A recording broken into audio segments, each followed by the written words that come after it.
Mga kabalasik, pikong mangga to sa atin, sa Cavite. Caviteño. Purong kawang daw, purong dito. Purong manggang piko, pahinugin. Malapit na. Mga ilang araw na lang to. Lalagyan lang ng marami-raming dahon ng katwate.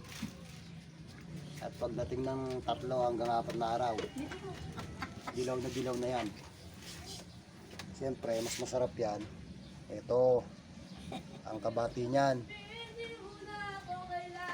Yan. Napakasarap niya, mag-shot-shot. Mga kabalasik. Yan.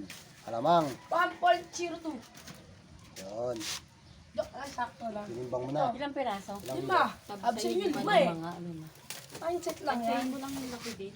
Pantayin na yan. Dapat kasi 5 piraso, 1 kilo. Bag hindi... 5 piraso, Ano? 1 kilo. Mga Oo. kabalasik. Sa inte, uwi ako. Okay, Hatid ka. patalastas muna. Hatid ko, Ken.